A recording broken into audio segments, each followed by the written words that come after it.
Welcome to another Seidokan Saturday. So between the vlog on stances and last week's on mobility versus stability, we want to look today at footwork.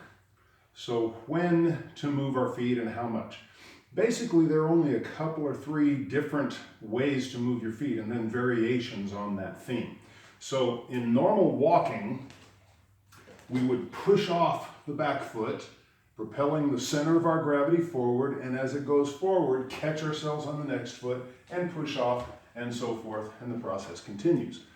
Typically, however, in Okinawan karate, we want to not be off balance, not push ourselves forward and have to catch, but rather to stay on balance. And so, in keeping with everything else that is consistently Okinawan karate, we want to move from our center of gravity. So rather than pushing off the back foot, in karate, we typically pull from the center so that my body stays upright. My waist, my koshi, my gamaku, whatever you want to call it, the hip structure, core, abs, lower back, hip flexors are what generate the movement in karate. So rather than pushing off, I'm going to pull through. And then with my center of gravity still over my standing or base foot, push forward and reach. So essentially, we're never off balance. We're never moving past our center of gravity. Even in the kata naihanchi, a lot of Okinawan teachers will teach in the movement where we bring our foot up that my body mass shouldn't move with the foot. So a lot of teachers, when they'll teach this movement, will have the body stay essentially in place over that center of gravity, which is sort of a unique feature. Now it's evolved and a lot more people will do that kata, and we'll get to the kata and the forms later, but the idea is that everything I do is controlled from my center. With that in mind, some of the basic ways that my feet move. If I take my back foot and move it to the front, we call that stepping. In normal life, we'd just be walking. If I take my back foot, move it almost even to the front foot, and then move my front foot forward so that both feet have moved, we call that a shuffle step. And that can be done from the horse stance, right? Shuffling, or quickly, shuffling movement. In ballet, we would call it a chasse, kind of dancing to the side, but it always is generated from the front. In a front stance, we would move forward and back here, trying not to make my upper body move too much. So we have stepping, we have shuffling. Then, what is more common in fencing, and sometimes even in boxing, is to move the front foot, extend it forward, and then the back foot adjusts to come into it. So I would slide the leading foot and allow the back foot to catch up, or not. This is called the lunge. So in fencing, I would lunge. If I just lunge and leave that back foot, that's how we do it when we're doing weightlifting or holding something on our back. So we have stepping, shuffling, and lunging. And the lunge with the drag of the back foot, which is still essentially just the lunge. Those three basic foot movements account for pretty much everything we can do. Anything else is just a variation of that.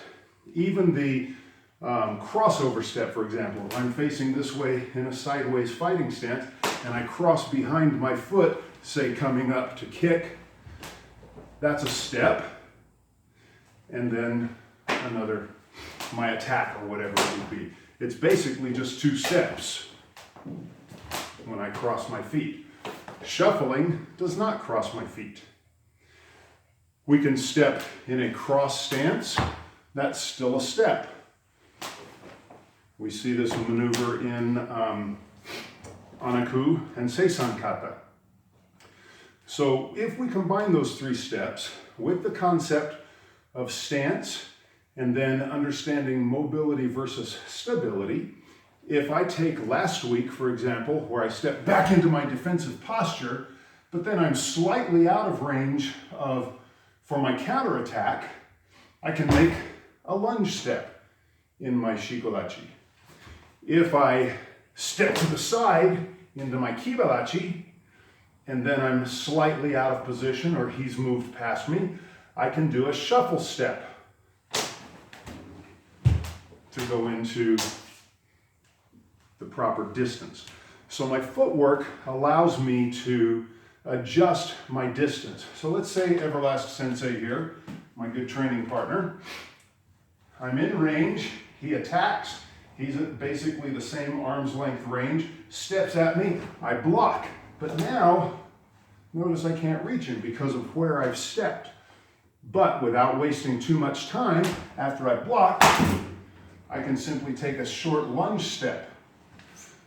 If I shorten a shuffle step, let's say I wanted to kick, so I step out of range, maybe I went to a horse stance and blocked. I can't now simply kick with my lead leg.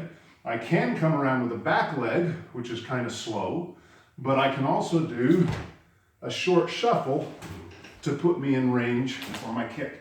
So my footwork allows me to go from stable to mobile, adjusting my ranges. And again, the three main ways of moving your feet are to step, shuffle, and lunge, which can be done backwards or forward. Of course, I'm a little close to the camera here. So step, shuffle, lunge. Well, what about a replacement step where I step back and then shift forward? What would that be a variation of? Well, that's essentially just a shuffle. So I've taken my front foot and I've shifted. Or in the opposite direction, back first, then forward. In either case, it's simply a variation on the shuffle. So if you combine those footwork patterns with proper stance, with gauging when to be stable and mobile, then even in sport fighting with the bounce, where we're moving here, that would have been the shuffle. Sport fighting, that would have been the lunge. Sport fighting, that would be the straight step. And so everything else is just variations on those themes, whether we apply it to boxing, wrestling, sport karate, self-defense, whatever the case may be. So work on those footwork patterns, find them in your kata, find them in your sparring, find them in your self-defense, and see where and how they need to be used to move from and through stances and gain proper distancing with your opponent. Thank you for joining another Seidokan Saturday. Keep practicing.